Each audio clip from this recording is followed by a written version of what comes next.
श्री राम, राम ही राम, जय सिया राम। हम सबके राम, कण कण में राम।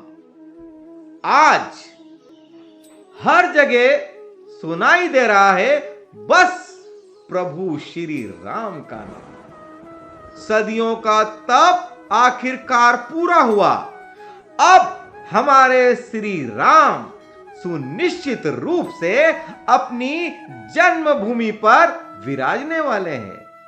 आदरणीय, बस थोड़ा और इंतजार, कुछ ही दिन में अयोध्या में प्रभु श्री राम के मंदिर की प्राण प्रतिष्ठा हो जाएगी और आएगा एक ऐतिहासिक दिन, एक ऐसा दिन जिसका इंतजार हमारे द्वारा, हमारे पूर्वजों के द्वारा, पूर्वजों के पूर्वजों के द्वारा पिछले 500 सालों से किया जा रहा था।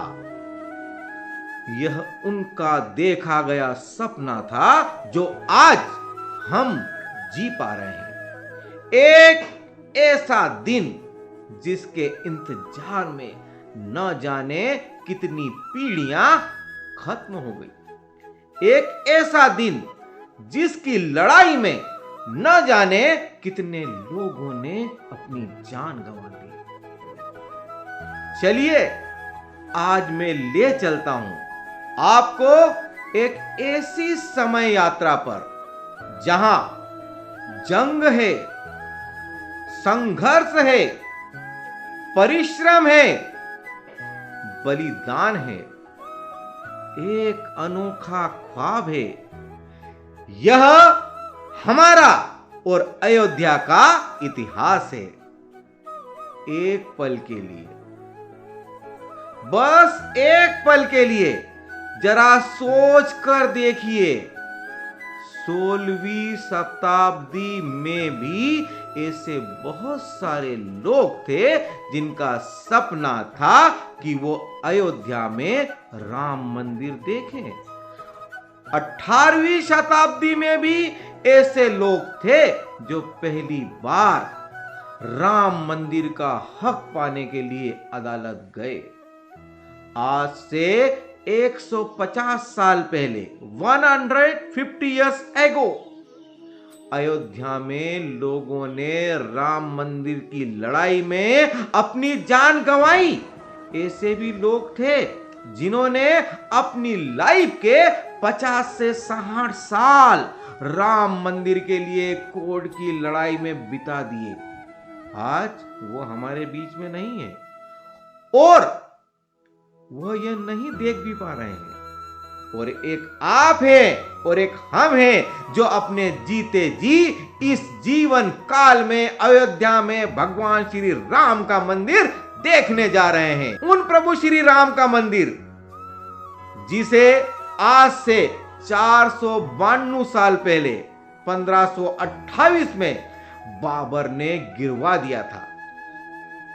तो मेरे आज के इस वीडियो में मैं आपको राम मंदिर के इन पूरे 500 साल के संघर्ष की कहानी सुनाऊंगा ताकि आप ये जान सकें कि ये लड़ाई कितनी पुरानी है, इस संघर्ष के क्या मायने हैं।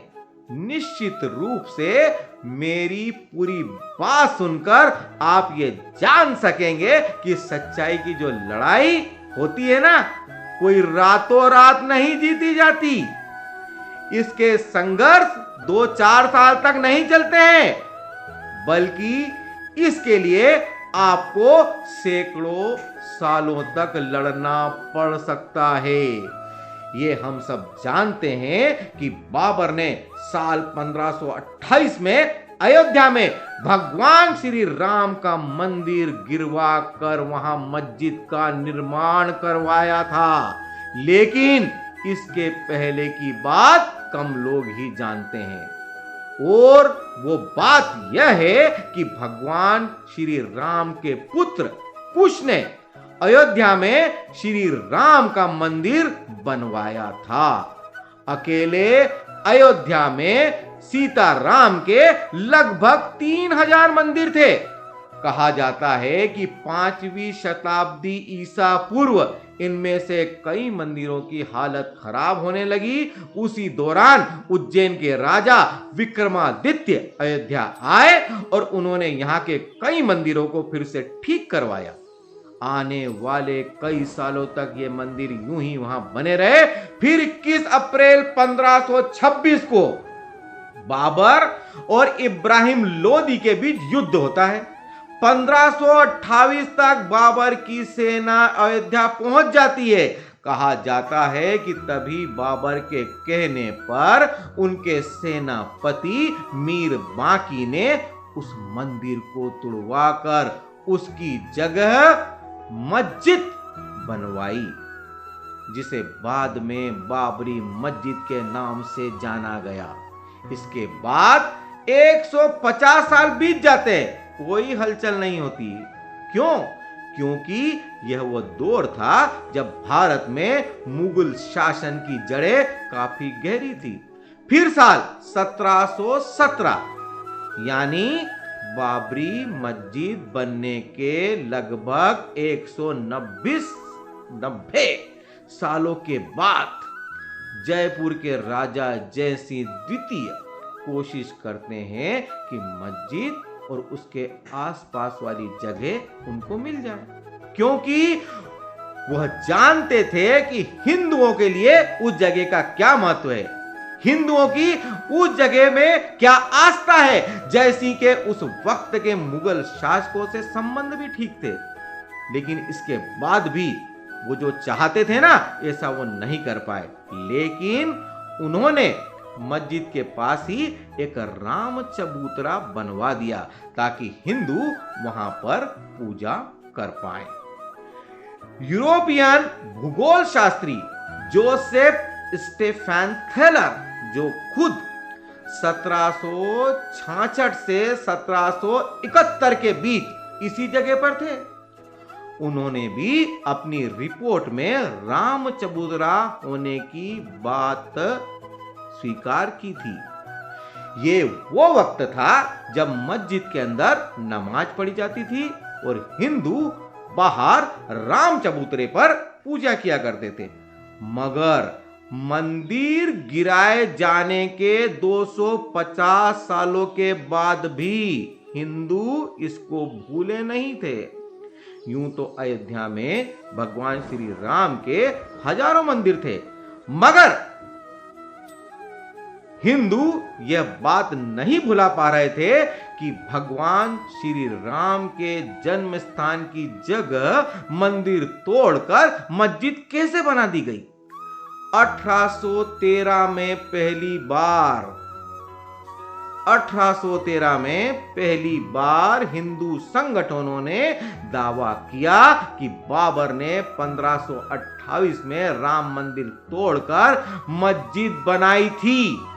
माना जाता है कि फैजाबाद के अंग्रेज अधिकारियों ने भी मस्जिद में हिंदू मंदिर जैसी कलाकृतियों के मिलने का जिक्र अपनी रिपोर्ट में किया था।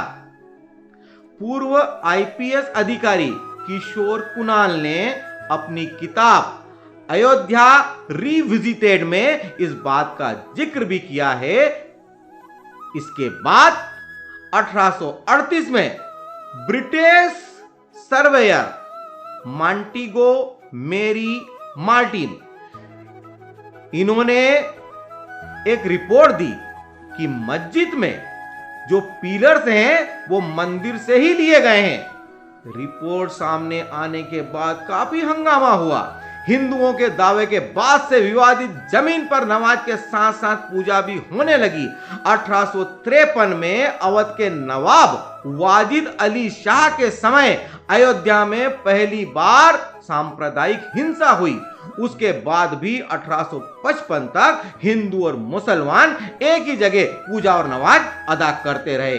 1855 के बाद मुस्लिमों को अंदर जाने की इजाजत मिली, परंतु हिंदुओं को अंदर नहीं जाने दिया गया। इसके बाद हिंदुओं ने मस्जिद के गुंबद से 150 फीट दूर बनाए गए राम चबूतरे पर पूजा करनी शुरू कर दी। इसके बाद 1885 में, यानी आज से लगभग 138 साल पहले, यह मामला अदालत पहुंचा। उस वक्त निर्मोही अखाड़े के महंत रघुवर दास ने राम चबूतरे पर छतरी लगाने की अर्जी की थी, जिसे अदालत ने ठुकरा दिया। मगर जानते हैं इस घटना से हमें क्या पता चलता है?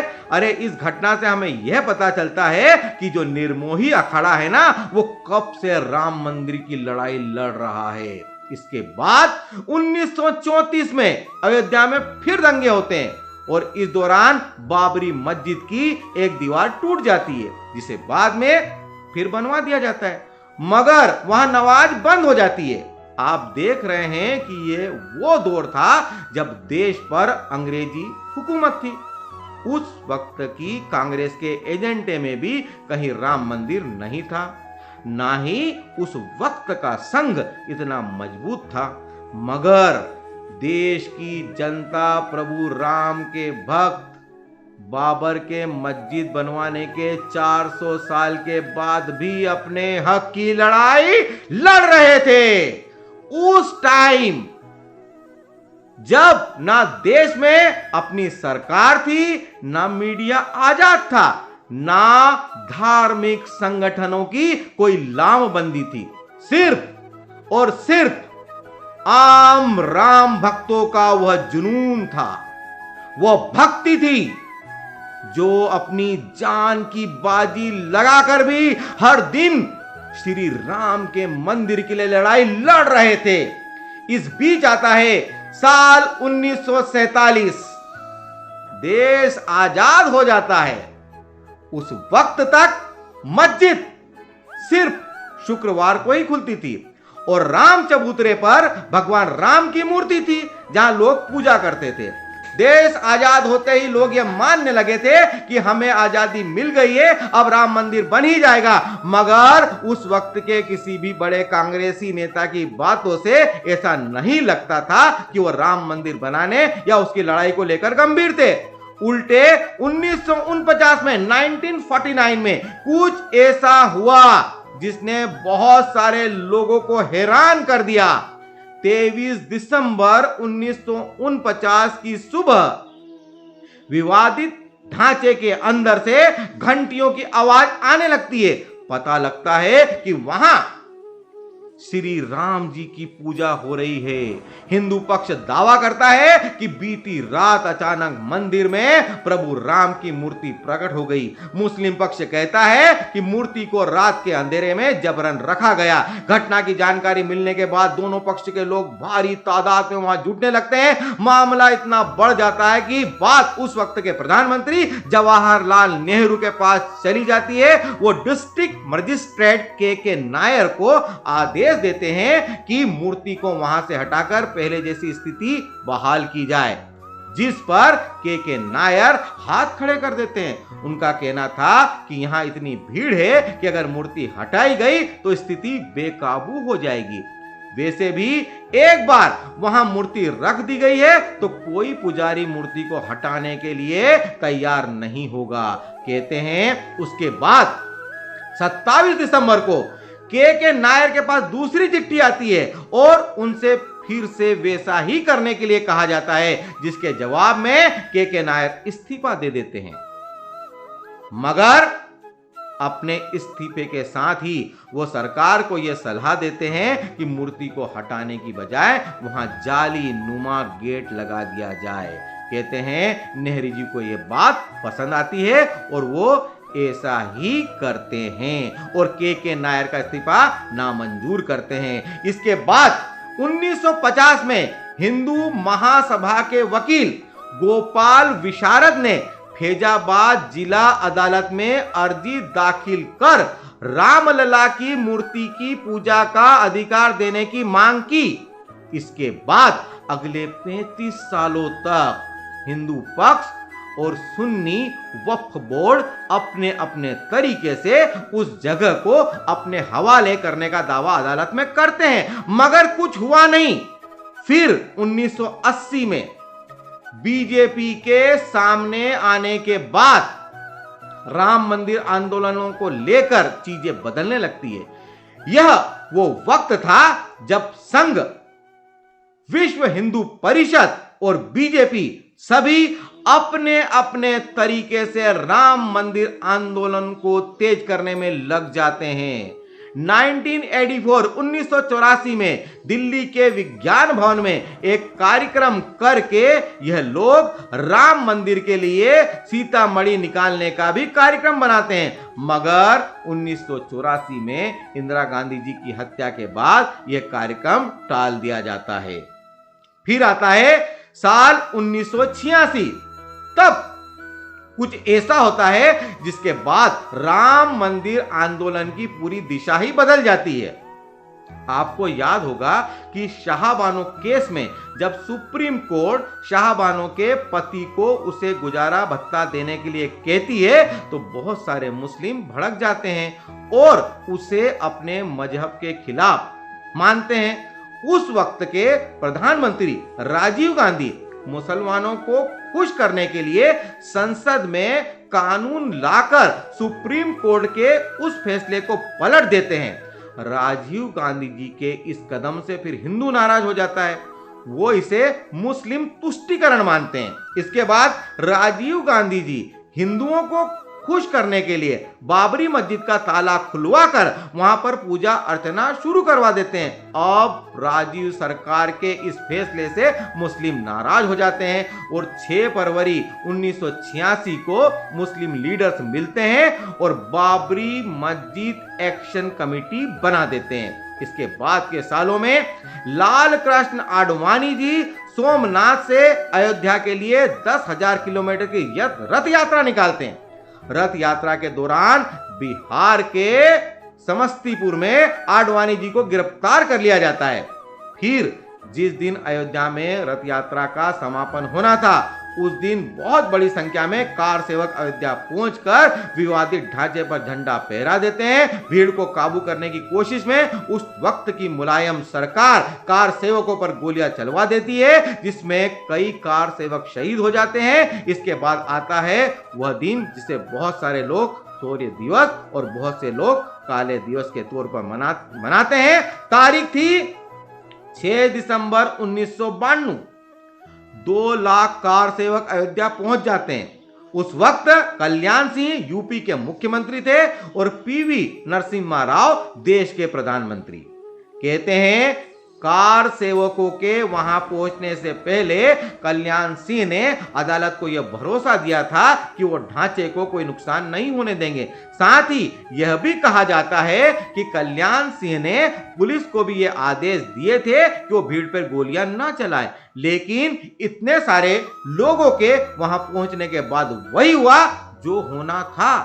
6 दिसंबर 1992 को दोपहर 1:55 पर पहले एक गुम्मद को गिराया गया, फिर 1.5 घंटे के बाद दोपहर 3:30 बजे के करीब दूसरा गुम्मद गिराया गया और शाम 5 बजे तक तीनों गुम्बद गिरा दिए गए।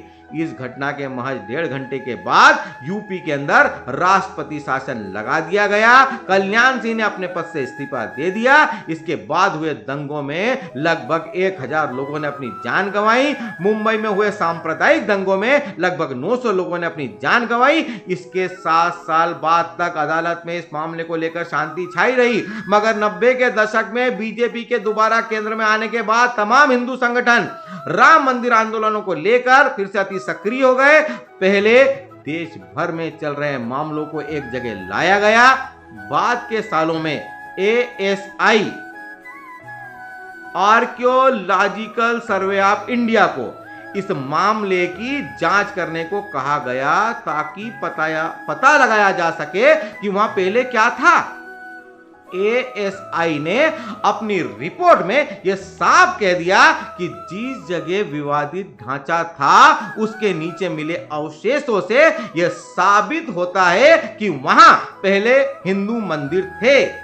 एएसआई की ये रिपोर्ट ऐसा पहला साइंटिफिक फैक्ट था जिसके बाद यह सच में साबित हो रहा था कि वहां हिंदू मंदिर ही था। एएसआई की इस रिपोर्ट को बेस मानते हुए अदालत ने विवादित जमीन को राम जन्मभूमि ट्रस्ट, निर्मोही अखाड़ा और सुन्नी वक्फ बोर्ड में बराबर बांट दिया, मगर तीनों ही पक्ष अदालत के इस फैसले से सहमत नहीं होते हैं, जिसके बाद सन 2011 में यह मामला सुप्रीम कोर्ट पहुंचता है, मगर वहां भी 7 सालों तक इसमें कोई सुनवाई नहीं होती है।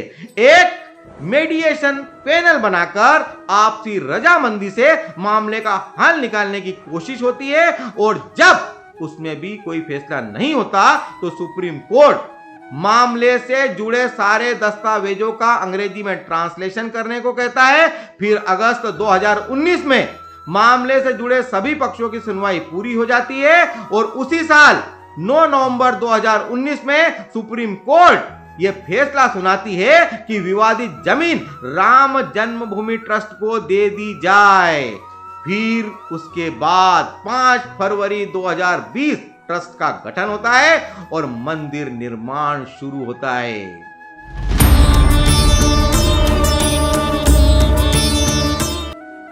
आदरणीय 1528 में राम मंदिर गिराने के 492 सालों के बाद उस अयोध्या में प्रभु श्री राम की जन्मभूमि पर फिर से उनके मंदिर का निर्माण होने वाला है। यकीन मानिए, इस वीडियो को बनाने का मेरा सिर्फ और सिर्फ एक ही मकसद है कि हम सभी लोग राम मंदिर के संघर्ष की पूरी कहानी जान पाएं। हम ये जान पाएं कि सच्चाई की लड़ाई में संघर्ष सिर्फ साल 2 साल का नहीं, आधी पीढ़ी का नहीं, बल्कि सैकड़ों सालों का होता है। बताइए, इससे पहले आप में से कितने लोगों को पता था कि जिन प्रभु राम के मंदिर को लेकर आज हम गदगद हैं, उन्हीं प्रभु श्री राम के मंदिर को लेकर आज से 250 साल पहले राजा जयसिंह परेशान थे। जिस राम मंदिर के लिए हम बेचैन हैं, प्रभु श्री राम के उस मंदिर के लिए आज से पौने 200 साल पहले अयोध्या में हुए दंगों में लोगों ने अपनी जान गंवाई है। जिस राम मंदिर के लिए हम इतने उत्सुक हैं, जिसकी कानूनी लड़ाई जीतकर हम बहुत खुश हैं, उसी राम मंदिर के लिए आज से 150 साल पहले 1885 में महंत रघुवर दास ने अदालत में पहली अर्जी लगाई थी। और आज जब प्रभु श्री राम का यह भव्य मंदिर बनकर तैयार है, तो हम ईश्वर से यही प्रार्थना करते हैं कि महंत रघुवर दास से लेकर अयोध्या के उन दंगों में मारे गए लोगों तक, गोधरा की ट्रेन में जिंदा जलाए गए संतों से लेकर भागलपुर, मुंबई और देश के किसी भी कोने में इस लड़ाई के लिए शहीद हुए तमाम भक्तों तक भी इस विजय का संदेश जरूर पहुंचाया जाए, ताकि वह भी यह जान सके कि उनका बलिदान व्यर्थ नहीं गया, उनकी तपस्या जाया नहीं गई। और आपसे भी मेरा यही अनुरोध है कि 22 जनवरी को जब आप अपने घर में भगवान श्री राम के नाम का दिया जलाएं, तो उन तमाम भक्तों को भी जरूर याद करें जिन्होंने इस सपने को सच करने में अपने जीवन की आहुति दे दी। बाकी अभी के लिए इतना ही उम्मीद करते हैं कि राम मंदिर के संघर्ष की पूरी कहानी आप तक पहुंची गई होगी, और मैं चाहता हूं कि आप इस कहानी को सुने, समझें और लोगों तक भी मेरी इस कहानी को पहुंचाएं। और यदि आपको समय मिले ना, तो कमेंट सेक्शन में जय श्री राम जरूर लिखिए। Thank you. जय हिंद, जय भारत, जय श्री राम।